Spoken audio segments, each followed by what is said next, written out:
Hi guys, so I'm here to do my week 37 baby bump vlog. As of today, I am 38 weeks on the dot. I have 2 weeks until my due date. I am due on May 27th. So I'm going to actually tell you guys what happened during week 37. I have my baby app open just to give you guys the scientific things that happened. So at 37 weeks, the baby is actually considered full term. So what that means is if you were to go into labor at 37 weeks, most of the time the doctors will not stop it. And the baby's lungs and most of the organs are considered mature, so they wouldn't. The chance of survival is pretty high, and they more than likely wouldn't have to spend time um, in the neonatal unit or anything like that.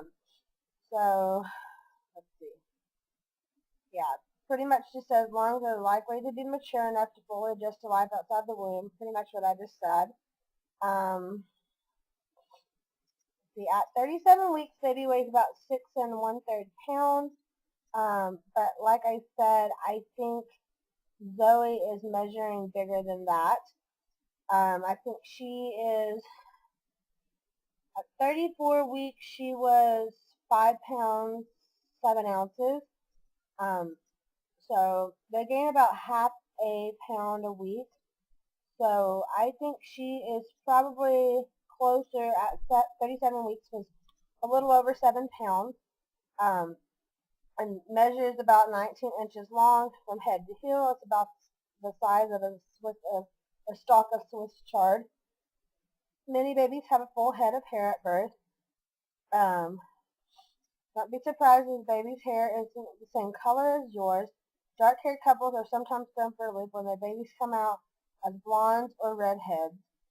Um, so that's what that says. As far as me, it talks about Braxton Hicks contractions being more frequent and lasting longer and more uncomfortable. You might also notice some discharge. Um, let's see. It also talks about the group B strep culture that happens around 37 weeks. It advises you to try to get some extra sleep. So that's that. Um, so yeah, at 37 weeks, I am considered full term. I started going to the doctor every week. So I have weekly appointments. And week 37, well, actually, that started at week 36 where I started going every week. So I had an appointment on Wednesday um, of my 37th week, and that appointment was pretty fast. Um, Pretty standard appointments from here on out. I go in, I get my blood pressure taken, and my temperature and all of that good stuff, and then I go and do a pee in a cup to see if I have any protein in my pee, which I think is a sign for preeclampsia if you have protein in your urine. I haven't had it the last 2 weeks, which is great. They said that that's kind of rare, especially the further along you get. Um, I also, they pretty much just listen to the heartbeat and all that good stuff. So heartbeat was 150. It was at 154 or something like that. So much better than the previous week when I was 170 something. And I had to go do the non-stress test. I didn't have to do that this week. Um, Everything was good. All of our vitals were good. My blood pressure and everything was good. I had gained about 3 pounds, which I'm not too happy about. That puts me at 22 pounds that I've gained since I've been pregnant, which isn't terrible. They told me that since I am considered a little bit, or I'm considered overweight, anywhere 15 to 25, 30 pounds is good. So I'm right on track with that. And most of that's baby. Um, I didn't get checked to see how far I was dilated, which I kind of wish I would have. It would have been nice to know. But I did test positive for the strep B, which is not a big deal. It's just a virus. And what that means is when I go into labor, I have to do 2 doses of antibiotics by RV or RV, IV, and they'll be penicillin. I have to take them 4 hours apart, and to make sure that Zoe gets them too. And it's just a precaution thing. It's not something that's super exciting to have, but it's not going to make much of a difference. Just have to take antibiotics when I go into labor, along with my, I can't think of what it's called, but I have to get a shot for having the Rh negative blood type. I've already had 1 dose. I have to get another dose when I go into labor. But yeah, pretty much it. Everything else looked good. So really all I can say about the appointment. And as far as the way I was feeling at 37 weeks, it was pretty hard. I think every week is getting a little harder. I am very uncomfortable, and I'm ready for her to be here. I'm very, very impatient, especially when she hit 37 weeks. I'm not doing anything to try to rush her, but I'm just very impatient. I'm ready for her to be here, to see her, to meet her, to hold her, all of those things. And so 37 weeks, I was very, very uncomfortable. I've really had a hard time getting out of chairs and things like that. Um, Even sleeping is kind of uncomfortable, where laying on my left side used to be comfortable to me. Now it's really uncomfortable, and I have problems like shifting from the left, like being on my left side to having to go between my back, which is really, really uncomfortable. So I'm sleeping about 3 hours at a time. So I'm really, really sleep deprived. I'm really tired and drained. I've been trying to do like some last minute things, like wash some of her last minute clothes, things like that. But I just don't have the energy to do everything that I want to do. And yeah, my stomach's been really, really hard. Had heartburn like crazy, to the point where Tums are almost not working, and been using the bathroom a lot. I've had a few contractions. I'm thinking I'm kind of having contractions at night when I'm sleeping. I do know that, oh, that was another thing about the appointment I forgot to say. Zoe is posterior, which means that she's in the right position, like she's head down. But posterior babies are supposed to be like their back out towards your belly, and she's flipped the other way. So like her head's facing out. It's down where it's supposed to be, but it's facing out. So like when we did the ultrasound, that's why we could see her face every time. And that's why I'm feeling when she kicks and stuff, I can see her legs shoot out. And she keeps kicking like her knee out, and I can see it. It makes my stomach really lopsided.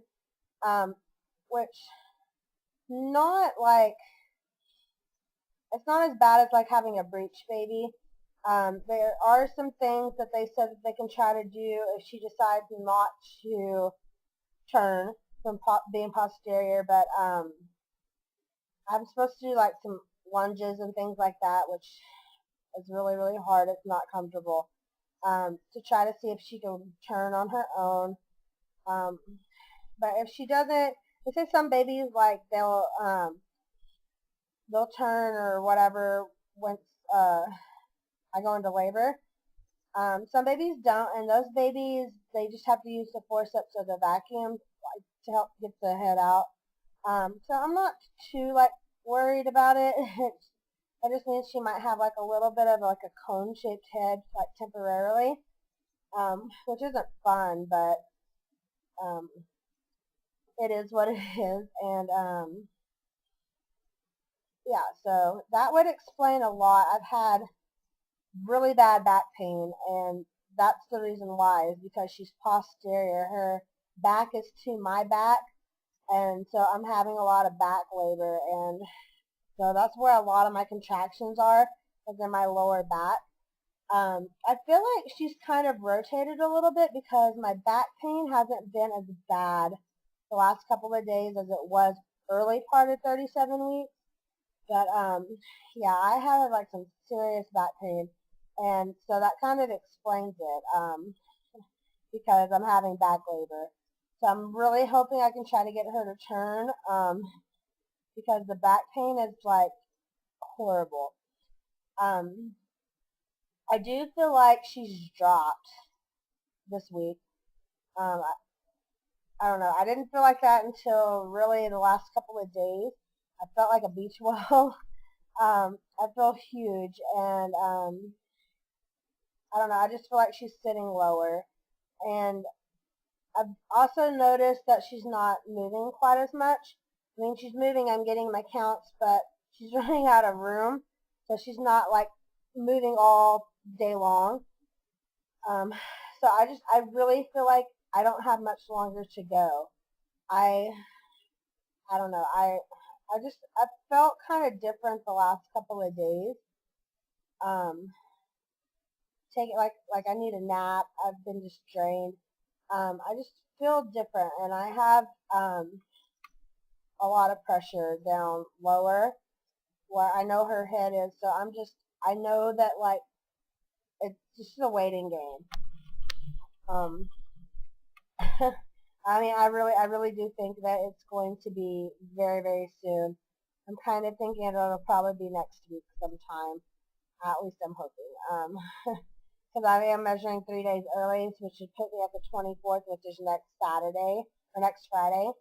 Um, and I'm kind of thinking that's probably when I'll have her, is about the 24th, which is actually Josh's birthday. I don't know. I feel like my body's giving me signs that it's about to happen. My feet are really, really swollen. Like, it's gotten really bad. My fingers were really, really swollen this weekend. I couldn't get my rings on. I could actually get it on today, but they were really swollen. My feet are really, really swollen.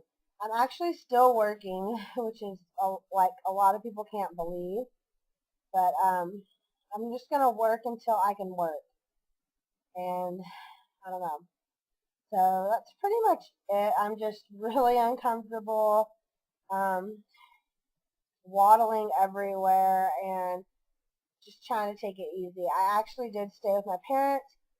Well, I'm starting to stay with my parents every weekend, just because it's so close. My water could break at any time, and Josh works on the weekends, so I don't like being by myself. I'm actually by myself right now, but my parents are on call, so it's just a waiting game. The doctors actually told me if my water was to break, that they wouldn't stop me going into labor. So, but yeah, I have, this is like a really unflattering, boobs have like gotten humongous. Um, it's just a waiting game, and I go back to the doctor on Wednesday, and we'll see what happens. I think I'm going to see if they'll check me again and see if I'm dilated anymore. But yeah, I feel like it's going to be next weekend probably. So probably around the 24th. We'll see though. I'm hoping she doesn't decide to stick around for another week and a half after my due date, but I don't know. But yeah, if you have any questions, leave them down below, and I will see you guys in my next video. Bye!